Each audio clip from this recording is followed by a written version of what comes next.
नमस्कार दोस्तों, एक बार पुनः आपका चैनल पर स्वागत, अभिनंदन। आज की इस वीडियो के अंदर हम इकोनॉमिक रिफॉर्म्स 1991 पर चर्चा करेंगे, जिसमें उदारीकरण, निजीकरण और वैश्वीकरण पर विस्तृत रूप से बात करेंगे। आज का ये टॉपिक एनसीईआरटी से लिया गया है, इसलिए आप निश्चिंत रहिए डेटा को लेकर। आज की इस वीडियो में हम जैसा कि आपको पता है 1991 का आर्थिक संकट, जिसमें उदारीकरण, निजीकरण और वैश्वीकरण को भारतीय अर्थव्यवस्था में अपनाया गया, जिसके प्रभावों को लेकर हम बात करें कि इसमें ग्रोथ रेट है या विदेशी मुद्रा भंडार है, जो आप या रोज़गार को लेकर बात करें या उपभोक्ता के लेकर बात करें, इनमें सभी में वृद्धि देखने को मिली है। लेकिन ऐसा क्या स्थिति उत्पन्न हुई कि हमें आर्थिक सुधार 1991 को अपनाया गया, और क्या हमने अपनाया था? जैसा कि मुख्य रूप से हम जानते हैं लिबरलाइजेशन, प्राइवेटाइजेशन, ग्लोबलाइजेशन को अपनाया था, जिसको एलपीजी मॉडल कहा जाता है। आखिरकार क्या है, किन प्रकार के सुधार इसमें किए गए हैं, जाने कैसे 1991 ने बदल दिया भारत का भविष्य। विस्तृत रूप से हम चर्चा करेंगे। आप बिल्कुल भी वीडियो को स्किप नहीं करना, वीडियो के अंत तक बने रहना। जिन साथियों ने अभी तक चैनल को सब्सक्राइब नहीं किया, वो सब्सक्राइब आवश्यक रूप से करें। सबसे पहले हम बात करें कि दो यहाँ दृष्टिकोण हैं इसकी शुरुआत को लेकर। ये कहा जाता है, जैसे कि एक आप देख रहे हो वैकल्पिक दृष्टिकोण, जो 1980 के दशक को लेकर बात कर रहे हैं। यहाँ एक अर्थशास्त्री हैं जिनका हम चर्चा करते हैं, प्रमुख अरविंद पनगड़िया। जैसा कि आप जानते हो कि नीति आयोग के ये उपाध्यक्ष भी रहे हैं 2015 से लेकर 17 तक, प्रमुख अर्थशास्त्री है। उन्होंने कहा कि जो आर्थिक सुधार की हम बात कर रहे हैं 1991 को लेकर, इससे पहले भी ये राजीव गांधी सरकार के समय भी इसको लेकर कई प्रयास किए गए थे। और ये अपने इस विचार को आगे बढ़ाते हुए उन्होंने कहा कि 1927 में आईजी पटेल, जिनका पूरा नाम देखें तो इंदिरा प्रसाद गोवर्धन भाई पटेल है, जो एक प्रमुख अर्थशास्त्री हैं। उनके बारे में बात करें तो ये आरबीआई के गवर्नर भी रह चुके हैं, निदेशक रह चुके हैं लंदन स्कूल ऑफ इकोनॉमिक्स के। इन्होंने एक भाषण दिया था जो कि कैम्ब्रिज विश्वविद्यालय में दिया था, जिन्होंने ये कहा कि राजीव गांधी के सुधारों को उन्होंने नई आर्थिक नीति के रूप में उसको संज्ञा दी थी कि ये नई आर्थिक नीति को अपना रहे हैं। इसलिए वहाँ कहीं ना कहीं शुरुआत हुआ एक खुलेपन की। हम ओपन इकोनॉमी को लेकर यहाँ बात की इसमें अर्थव्यवस्था में। लेकिन एक विस्तृत अगर हम बात करें, एक सही तरीके से बात करें, तो आर्थिक सुधार 1991 में आया, जिनमें प्रमुख रूप से उस समय तत्कालीन जो प्रधानमंत्री थे पीवी नरसिम्हा राव और वित्त मंत्री मनमोहन सिंह थे। उन्होंने, जैसा कि आपको पता है कि उदारीकरण, निजीकरण, वैश्वीकरण, जिसको एलपीजी कहा जाता है, उसको अपनाया था। यहाँ तक बात समझ में आ रही है कि वैकल्पिक दृष्टिकोण एक राजीव गांधी के समय का भी बताया जा रहा है, लेकिन प्रमुख रूप से औपचारिक तरीके से अगर देखें तो ये प्रधानमंत्री नरसिम्हा राव और मनमोहन सिंह समय हुआ था। परंतु यहाँ विस्तृत रूप से हम ये बात करें कि किस प्रकार से ये स्थिति उत्पन्न हुई। लेकिन पहले हम 1991 से पहले की स्थिति देखें। जैसा कि 15 अगस्त 1947 को भारत आज़ाद हुआ और भारत ने मिक्स्ड इकोनॉमी को अपनाया था। ठीक है, मिक्स्ड इकोनॉमी में हम देखें कि दोनों स्थितियां शामिल होती है, प्राइवेट सेक्टर भी होता है, पब्लिक सेक्टर भी होता है, और दोनों मिलकर भी कार्य करते हैं, जिनमें प्राइवेट और पब्लिक यानी विशेषता हम देखें पूंजीवादी भी है, समाजवादी है, और जिसमें आप देखो कि सरकारी नियंत्रण को भी शामिल किया गया है। तो सरकारी जो रेगुलेशन और कंट्रोल की स्थिति सरकार के द्वारा अपनाई गई, एक कठिन कंट्रोल था, एक रेगुलेशन की स्थिति थी, जिसमें लाइसेंसिंग राज है या कंट्रोलिंग है। स्थिति इस प्रकार की उस समय उत्पन्न हुई इन कंट्रोलिंग के कारण। यानी हम देखते हैं कि हम अपने व्यवहारिक जीवन में भी देखें कि हद से ज़्यादा कंट्रोलिंग हो तो स्थिति अच्छी होने के बजाय बिगड़ भी सकती है। तो ऐसी स्थिति यहाँ हुई कि विदेशी ऋण है, फॉरेन डेबिट है, वो बढ़ता गया नियमन और नियंत्रण के अंतर्गत। नियमन और नियंत्रण की जहाँ बात कर रहे हैं, लाइसेंसिंग, यानी जो भी कंपनी है अगर वो आना चाहती है बाज़ार में तो उसको लाइसेंस लेना पड़ता है, और लाइसेंस की प्रक्रिया बड़ी लंबी होती थी। और साथ ही साथ लाइसेंस मिलने के बाद सरकार के द्वारा अनेक प्रकार के नियम थे, उनके कंट्रोल थे। अगर वो अपने फर्म को आगे बढ़ाना चाहती है, नया उत्पाद लेना चाहती है, इस प्रकार के कंट्रोल थे कि इस स्थिति इस प्रकार की बनी। आखिरकार उस समय एक प्रकार का आर्थिक संकट आया, और आर्थिक संकट किस प्रकार का आया उस पर भी हम बात करें। लेकिन विद्वानों के अनुसार यहाँ दो तर्क हैं। पहला तर्क देखें ये वाला, तो इनके अनुसार विद्वान ये मानते हैं कि यहाँ औद्योगिक आधार विकसित हुआ, बचत में वृद्धि हुई, खाद्य सुरक्षा बढ़ी। लेकिन अधिकांश विद्वान ये मानते हैं कि इस प्रकार के कंट्रोलिंग रेगुलेशन के कारण निवेश कम हुआ, इन्वेस्टमेंट कम हुआ, और जो ग्रोथ रेट है वो कम हुई। और मुख्य समस्या आप देखोगे तो यहाँ ये हुई कि भारत का भुगतान संतुलन है वो संकट में आ गया, बीओपी संकट में आ गई, विदेशी ऋण बढ़ता गया और सरकार भुगतान करने में असमर्थ रही, विदेशी मुद्रा भंडार बहुत कम हो गया। और ये महत्वपूर्ण फैक्ट है उस समय का कि मात्र 15 दिनों के आयात के लिए पर्याप्त बचा था, इतना ही विदेशी मुद्रा भंडार होता था। और हम जानते हैं कि प्रत्येक देश है दूसरे देश से वस्तुओं का आयात करता है, वस्तुएं मंगवाता है, तो उसके लिए उसका पेमेंट करने के लिए फॉरेन एक्सचेंज की आवश्यकता होती है, विदेशी मुद्रा की आवश्यकता पड़ती है। तो वो मात्र 15 दिन का हुआ है। ठीक है, ये ही शेष रहा था। तो एक गंभीर स्थिति उस समय उत्पन्न हुई और कहीं न कहीं हम यहाँ देखें कि सरकार के द्वारा जो कंट्रोलिंग है, लाइसेंसिंग नीति है, उसके आधार पर ये इस प्रकार की स्थिति उत्पन्न हुई थी। मुख्य रूप से हम देखें तो 1991 के भारतीय आर्थिक संकट के मूल कारणों पर हम चर्चा करना चाहें तो राजकोषीय जो यहाँ 1991 का जो आर्थिक संकट हुआ वो अचानक नहीं हुआ, उसकी स्थिति 1980 के दशक से आरंभ हो गई थी। ऐसे क्या कारण रहे तो आप देखोगे कि राजकोषीय असंतुलन रहा, फिस्कल इनबैलेंस रहा और कारण क्या रहा कि सरकार का आय से अधिक व्यय होना। ठीक है, और आय से अधिक व्यय होने के कुछ कारण ये भी हैं, सरकार के व्यय का दबाव, क्योंकि सरकार गरीबी उन्मूलन है, रक्षा डिफेंस है, सोशल सामाजिक क्षेत्र है, उन पर ज़्यादा खर्च कर रही थी। और यहाँ अगर हम खर्च करें, किसी उत्पादक क्रिया पर खर्च करें तो सरकार अगर किसी उत्पादक क्रिया पर पैसा लगाएगी तो वहाँ तो इनकम होने की इनकम प्राप्त होगी, परंतु अगर सरकार इस प्रकार के कार्यों पर खर्च करती है तो वहाँ आय प्राप्त नहीं होती है। तो इस प्रकार यहाँ आय से व्यय अधिक हुआ और करना भी था, क्योंकि उस समय इस प्रकार की स्थिति थी कि गरीबी को उन्मूलन के कार्यों पर, डिफेंस को लेकर, सोशल को लेकर, तो आय से अधिक व्यय ना। अब हुआ क्या, व्यय अधिक हुआ तो राजकोषीय घाटा है, फिजिकल डेफिसिट है वो बढ़ता गया, यानी ये असंतुलन होता गया, व्यय का तुल्ला है वो भारी होता गया। और ऐसी स्थिति में इस व्यय को बनाए रखने के लिए व्यय का पैसा आय से तो प्राप्त नहीं हो रहा, तो ऐसी स्थिति में क्या होगा, सरकार को उधार लेना पड़ा। और उधार कैसे, वो बैंक से, जनता से और अंतर्राष्ट्रीय संस्थाओं से उसे उधार लेना पड़ा। बाह्य क्षेत्र की समस्या हम देखें तो यहाँ हम देखें आयात के लिए डॉलर चाहिए था और मुख्यतः हम देखें उसमें जो कच्चा तेल है उसके लिए आयात करना पड़ता था और आयात तेजी से बढ़ रहे थे, निर्यात धीमा रहा। तो ऐसी स्थिति में निर्यात तो धीमा रहा, आयात ज़्यादा रहा, तो इस प्रकार भुगतान संतुलन का संकट रहा। साथ ही साथ संरचनात्मक कमजोरियाँ देखें, स्ट्रक्चरल रूप में से देखें तो जो सार्वजनिक जो पब्लिक सेक्टर है वो वीक रहा। साथ ही विदेशी ऋण, जो विदेश से जो पैसा उधार लिया जा रहा था, ब्रोविंग ली जा रही थी, वो उत्पादन क्रियाओं पर, प्रोडक्शन पर न लगाकर कंजप्शन पर लगाया जा रहा था। और निश्चित रूप से जब कंजप्शन होगा, प्रोडक्शन पर लगाया जाएगा तो आय प्राप्त होने की संभावना रहती है, आय प्राप्त होती है और हम उसको उस ऋण को चुकाने में आसानी होती है, परंतु उसका प्रयोग कंजप्शन उपभोग के लिए किया जा रहा था। तो ऐसी स्थिति में जो ये संरचनात्मक कमजोरियाँ उस समय बनी, नियंत्रण की भी कमी रही, यानी अनावश्यक खर्च था उस पर किसी प्रकार का कंट्रोलिंग नहीं था, कम था। ऐसी स्थिति में भी ये भारतीय आर्थिक संकट का कारण बना है। तो ये तमाम ऐसे कारण हैं तो जिनके कारण भारत में आर्थिक संकट उत्पन्न हुआ। अब इस आर्थिक संकट से निजात पाने के लिए भारत ने आर्थिक सहायता ली और आप दो संस्थाएं हैं जिनका विस्तृत वीडियो मैंने प्ले लिस्ट में बना रखा है, वहाँ जाकर आप देख सकते हो। एक जिसकी हम बात करते हैं विश्व बैंक और एक जिसकी बात करते हैं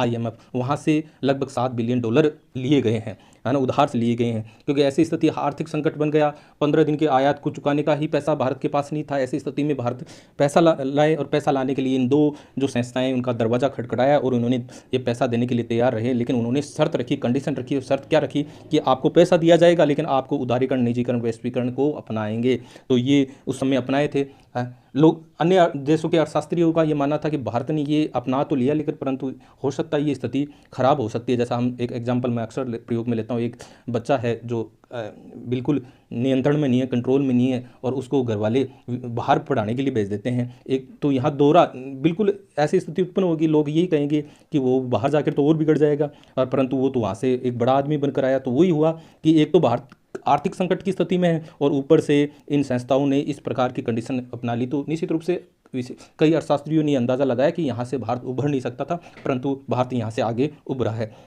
नई आर्थिक नीति की शर्तों को भारत ने स्वीकार किया और अगर उसके उद्देश्य की बात करें तो जो प्रतिस्पर्धा है, कंपटीशन है, उसको बढ़ाने के लिए और व्यापार में जो बाधाएं आ रही हैं, जो जिस प्रकार के कंट्रोलिंग है, उनको हटाने के लिए और निवेश को बढ़ाने के लिए। हम देखें सुधारों को लेकर दो प्रकार के सुधार हैं। एक होते हैं, आप देखोगे, स्थायित्वकारी स्टेबलाइजेशन वाले और एक हम देखते हैं स्ट्रक्चरल वाले। दो तरीके के हैं, एग्जाम में अक्सर यहाँ से प्रश्न पूछा जाता है। अगर ये इसकी बात करें तो ये अल्पकालीन होते हैं और इनका ये क्यों अपनाए जाते हैं। जो भुगतान संतुलन है, BOP है, जो बैलेंस है, BOP होता क्या है, भुगतान संतुलन। हमें पता है कि एक देश की जो बही खाता है, लेन देन है, यानी विदेशों के साथ किस प्रकार का लेन देन किया, कितना हमारे देश में पैसा आया और कितना गया है, उस जो बैलेंस शीट है उसको सही करने के लिए इसको अपनाया जाता है और महंगाई कंट्रोल को नियंत्रित करने के लिए। अगर सरल शब्दों में बात करें तो इसका अर्थ है विदेशी मुद्रा भंडार को बनाए रखना और बढ़ती हुई कीमतों पर अंकुश स्थायित्व। ये शॉर्ट टर्म के लिए होता है, अल्पकालीन स्थितियों। लेकिन संरचनात्मक स्ट्रक्चर में सुधार करें तो अगर किसी स्ट्रक्चर में सुधार करेंगे तो अल्पकाल में तो होगा नहीं, उसके लिए वो आप देखो कि दीर्घकालीन होता है, लॉन्ग टर्म में होता है। और ये क्या होता है कि हमारी जो इफिशियंसी है उसको इंक्रीज करने के लिए और अंतर्राष्ट्रीय प्रतिस्पर्धा है, जो ग्लोबल कंपटीशन है, उसको बढ़ाने के लिए। और इसके मुख्य रूप से 3 स्तंभ है जिनकी आज हम चर्चा कर रहे हैं, उदारीकरण, निजीकरण और वैश्वीकरण। साथियों, बड़ी बेहद जानकारी बड़े आकर्षक तरीके से तैयार की जाएगी, तो आप वीडियो के अंत तक बने रहें। अगर एक लाइन में अगर यहाँ सार की बात करें तो 1980 के दशक की आर्थिक अव्यवस्था और बढ़ते घाटों के कारण 1991 में गंभीर संकट आया, जिसने भारत को आर्थिक सुधार एलपीजी मॉडल अपनाने के लिए मजबूर किया। यहाँ तक बात आपको समझ में आई होगी कि सुधारों के लिए दो प्रकार की कैटेगरी के रूप में हमने रखा है, स्थायित्वकारी और संरचनात्मक। यहाँ से भी प्रश्न बनता है। तमाम बिंदु बड़े सबसे पहले हम उदारीकरण की बात करें, लिबरलाइजेशन की बात करें, क्या होता है उदारीकरण, उसको देखें हम यहाँ। तो अर्थव्यवस्था पर लगे जो सरकारी नियंत्रण है, गवर्नमेंट कंट्रोल है, जो भी प्रतिबंध है, उनको हटाना ही क्या है, एक प्रकार से उदारीकरण है। और ऐसा क्यों किया जा रहा है? आर्थिक गतिविधियाँ स्वतंत्र हो,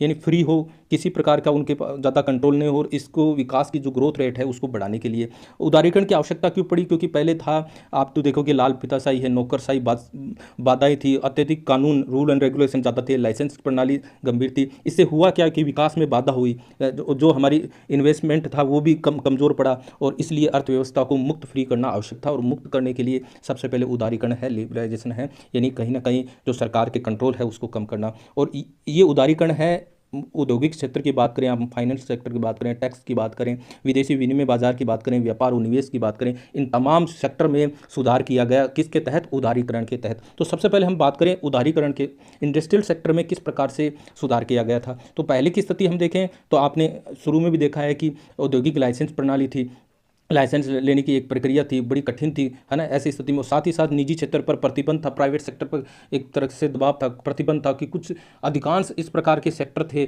जहां जो प्राइवेट सेक्टर है वो कार्य नहीं कर सकता था। जो लघु स्मॉल स्केल के जो इंडस्ट्री है उन पर आरक्षण की स्थिति थी, और कीमत और वितरण नियंत्रण भी था सरकार के द्वारा, जो प्राइस है या डिस्ट्रीब्यूशन है वो भी सरकार का कंट्रोलिंग था। हुआ क्या? 1991 के बाद बड़े सुधार किए गए, लाइसेंस प्रणाली को समाप्त किया गया। केवल ये 6 उद्योग, इनको छोड़कर सभी से लाइसेंस समाप्त कर दिया गया था। और इन 6 उद्योगों को आप याद रखिएगा, यहाँ से प्रश्न पूछता है तो आप, एल्कोहल है, सिगरेट है, औद्योगिक रसायन है, इलेक्ट्रॉनिक है, दवाई और औषधि है, और औद्योगिक विस्फोटक है। ये ऐसे 6 सेक्टर हैं। साथ ही निजी क्षेत्र को स्वतंत्र किया गया। आप देखोगे केवल कुछ ही गतिविधियां हैं जहाँ केवल सरकार कार्य कर सकती है, जैसे परमाणु ऊर्जा से संबंधित हो और रेल परिवहन को लेकर है।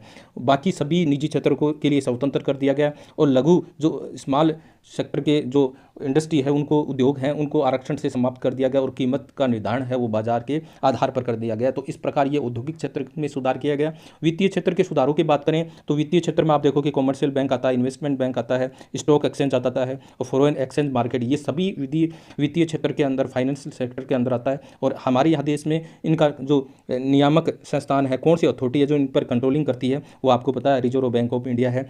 सुधार के उद्देश्य क्या है? क्यों वित्तीय क्षेत्र में किया? क्योंकि नियंत्रण को कम करना। किनके? आरबीआई के नियंत्रण को। आरबीआई बिल्कुल अधिक ज़्यादा कंट्रोल कर रही थी, स्वतंत्रता बढ़ाना इन बैंकों की और इनकी इफिशियंसी को बढ़ाना। यहाँ आरबीआई की भूमिका देखें तो कंट्रोलर के रूप में थी, जिसको फैसिलिटेटर के रूप में, यानी नियंत्रण के स्थान पर सहायक के रूप में यहाँ अपनाने की बात यहाँ की गई। यहाँ देखिए प्रमुख सुधारों में ऐसा करने पर क्या हुआ? बैंकों को स्वतंत्रता मिली, बैंक बोर्ड का अधिक वित्तीय और प्रबंधन निर्णय लेने की स्वतंत्रता बैंकों को मिली, निजी बैंकों का प्रवेश भी इनके अंदर होने लगा, विदेशी निवेश है वो उनकी हिस्सेदारी बैंकों के अंदर बढ़ गई। यहाँ आप देखो कि 74% से अधिक ये हिस्सेदारी विदेशी निवेश की बढ़ गई। कहाँ? बैंकों के अंदर। और शाखा का ब्रांच ज़्यादा बढ़ गई, हर ग्रामीण सेक्टर तक बैंक पहुँच गई, नई शाखा खोल सकते हैं, पुरानी शाखाओं को दोबारा उनका पुनर्गठन कर सकते हैं। ये तमाम वित्तीय क्षेत्र को लेकर सुधार इसमें किए गए हैं। आगे हम देखें कर व्यवस्था को लेकर सुधार की बात करें, किस प्रकार से किया गया है, तो आप देखो कि कराधान, टैक्स और पब्लिक एक्सपेंडिचर, ये सब इस राजकोषीय नीति के अंदर आते हैं। कर के बारे में आपको पता है कि एक तो डायरेक्ट टैक्स होता है, एक इनडायरेक्ट टैक्स होता है। इनमें सुधार किया गया 1991। पहले क्या थी? करों की दर में, यहाँ देखिए क्या सुधार किया गया, करों की दर में कमी की गई, यानी व्यक्तिगत आयकर या निगम कर है, इनकम टैक्स है, उसमें कमी की गई। क्योंकि टैक्स की रेट ज़्यादा थी तो कर चोरी, यूएसन ज़्यादा था। लेकिन अब जब दर कम करेंगे तो लोग है अपनी इच्छा से टैक्स देना चाहेगा, इससे बचत और निवेश बढ़ा। अप्रत्यक्ष कर में भी सुधार यहाँ किया गया है। कर जो प्रणाली है इनडायरेक्ट टैक्स की, उसमें उसको सरल किया गया, पूरे देश के लिए एक समान टैक्स की बात की। जहाँ हम देखें जीएसटी को लागू किया गया जुलाई 2017 में, एक देश एक कर, है ना, इस प्रकार की प्रणाली को अपनाया गया। और यहाँ देखें ये टैक्स को, जीएसटी के बारे में मैंने प्लेलिस्ट में एक अलग से वीडियो बना रखा है, जीएसटी का भी सुधार इसके अंदर शामिल किया गया। विदेशी क्षेत्र को बात करें तो विदेशी क्षेत्र में यहाँ सुधार की आवश्यकता क्यों पड़ी, क्योंकि आपको पता है बीओपी है, बैलेंस ऑफ पेमेंट है, वो घटा था, और फॉरेन एक्सचेंज है, विदेशी मुद्रा भंडार है, वो घटा था। तो इसके लिए सुधार क्या किया गया, रुपए का अवमूल्यन किया गया, है ना, रुपए का डिवेल्यूएशन किया गया। रुपए का आपको पता है कि अवमूल्यन क्या होता है, एक देश की मुद्रा का बाह्य मूल्य है वो घटाना, दूसरे देश के साथ जो मुद्रा का वैल्यू है उसको घटाना। इससे होगा क्या, इससे क्या होगा कि हमारा निर्यात है, एक्सपोर्ट बढ़ेगा, इंपोर्ट घटेगा, आयात घटेगा और विदेशी मुद्रा अर्जित होगी। ठीक है, इससे परिणाम क्या होगा, हमारा जो बीओपी है वो भी सुधरेगा और हमारा जो विदेशी मुद्रा भंडार है वो भी बढ़ेगा। विनिमय दर में भी सुधार किया गया, पहले सरकार के द्वारा तय की जाती थी और अब जो एक्सचेंज रेट है वो बाजार के द्वारा आधारित की जाती है। व्यापार और निवेश नीति में भी सुधार किया गया था।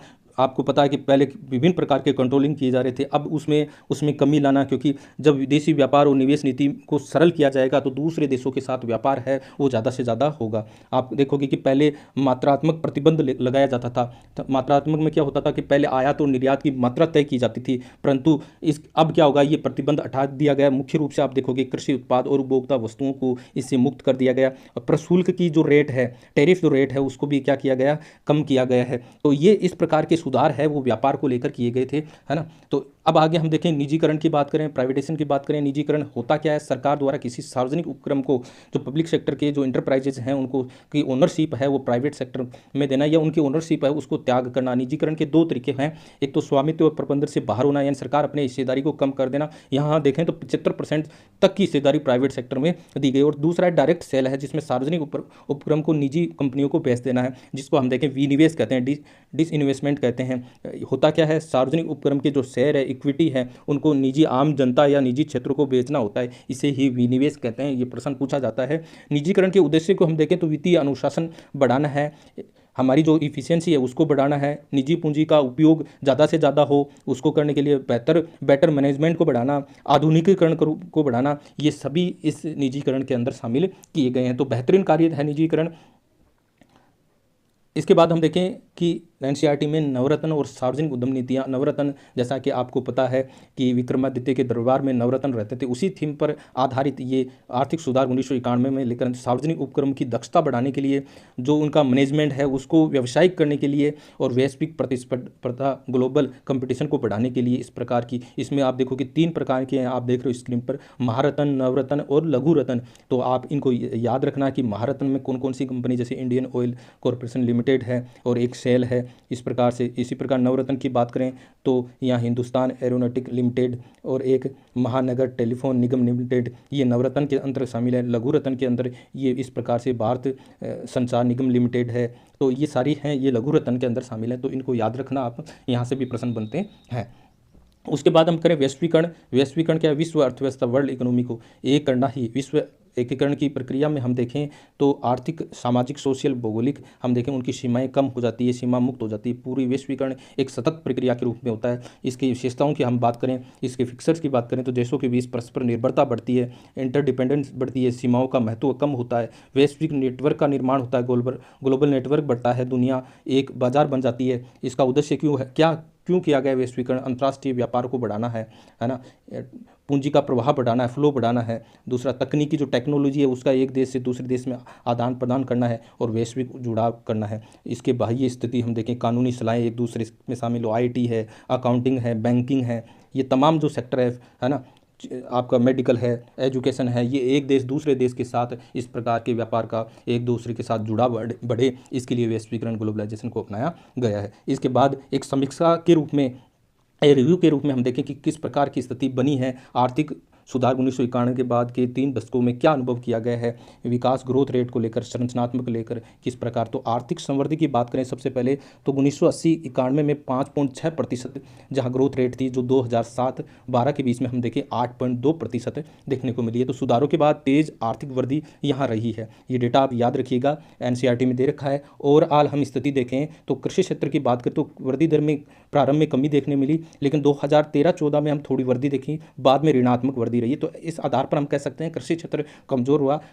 इंडस्ट्रियल सेक्टर की बात करें तो उतार चढ़ाव वाला रहा। 2012-13 में तेज गिरावट हुई, बाद में धीरे धीरे सुधार हुआ। तो यहाँ देखें औद्योगिक क्षेत्र में स्थिर विकास नहीं हो पाया है। सेवा क्षेत्र की, सर्विस सेक्टर की बात करें तो वृद्धि है, अधिकतम है 9.8% देखने को मिली है। और ये वृद्धि है वो जीडीपी, जो भारत की जीडीपी उस समय की थी उससे भी अधिक रही है। इसका मतलब सबसे मजबूत अगर सेक्टर रहा है वो अर्थव्यवस्था का सर्विस सेक्टर रहा है। विदेशी निवेश और भंडार की बात करें तो सबसे पहले विदेशी निवेश की बात करें, एफडीआई की 1990-91 में $100 मिलियन था, जबकि 2017-18 में ये बढ़कर 30 बिलियन डॉलर वो था। $100 मिलियन, ये $30 बिलियन था। थोड़ा सा ये देखिएगा, ये डेटा भी याद रखना। विदेशी मुद्रा भंडार की बात करें तो 1990-91 में $6 बिलियन था, जो कि 2018-19 में $413 बिलियन बढ़कर हो गया। भारत की बात करें तो 2011 में विश्व के 7वें सबसे बड़े देश के अंदर ये शुमार हुआ। विदेशी मुद्रा भंडार को लेकर निर्यात का प्रदर्शन बेहतरीन रहा, चाहे वो वाहन को लेकर बात करें, कलपुर्जों को लेकर बात करें, मेडिकल को लेकर बात करें, इंजीनियरिंग को लेकर बात करें,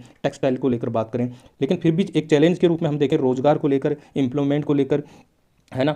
जीडीपी तो बढ़ी लेकिन रोजगार रहित विकास रहा है, जॉबलेस ग्रोथ रहा है, यानी जीडीपी बढ़ तो रही है लेकिन रोजगार पर्याप्त नहीं बढ़ा है। इसको लेकर कृषि को क्षेत्र की लेकर बात करें तो सार्वजनिक निवेश में कमी हुई है, एग्रीकल्चर में निवेश इन्वेस्टमेंट में कमी हुई है, सिंचाई, बिजली, सड़क में कमी की व्यवस्थाओं में कमी रही है, उर्वरक जो सब्सिडी है उसमें कटौती है, लागत में वृद्धि है। किसानों पर भी इसका प्रभाव पड़ा, छोटे किसान अधिक असर पड़ा है, विदेशी प्रतिस्पर्धा का भी दबाव इस पर पड़ा है। और आय विनिवेश की बात करें, डिसइन्वेस्टमेंट की बात करें तो यहाँ हम देखें कि उपलब्धियों की बात करें तो 1990-91 की बात करें तो यहाँ लक्ष्य जो रखा गया था वो 2500 करोड़ 2500 करोड़ का रखा गया था, और इसके प्राप्त हुआ है वो 3040 करोड़ यहाँ जो विनिवेश के माध्यम से पैसा प्राप्त हुआ है। दूसरा हम देखें कि 2017-18 में लक्ष्य रखा गया लगभग 1 लाख करोड़ का, जबकि प्राप्ति हुई है 1,57,000 करोड़ 2017-18 में। लेकिन बहुत ज़्यादा पैसा विनिवेश के माध्यम से, विनिवेश को हमने समझा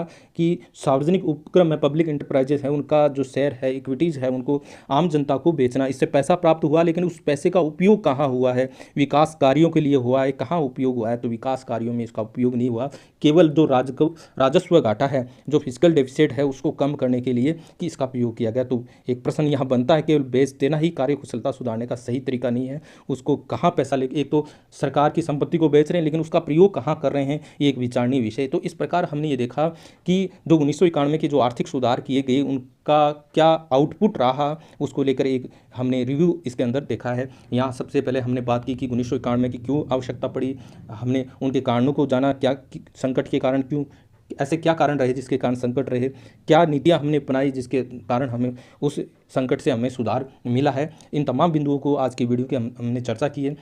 आपको वीडियो कैसा लगा बिल्कुल कमेंट करना। नेक्स्ट वीडियो में नेक्स्ट कंटेंट के साथ आपके साथ फिर से जुड़ेंगे। आज के लिए इतना ही, धन्यवाद।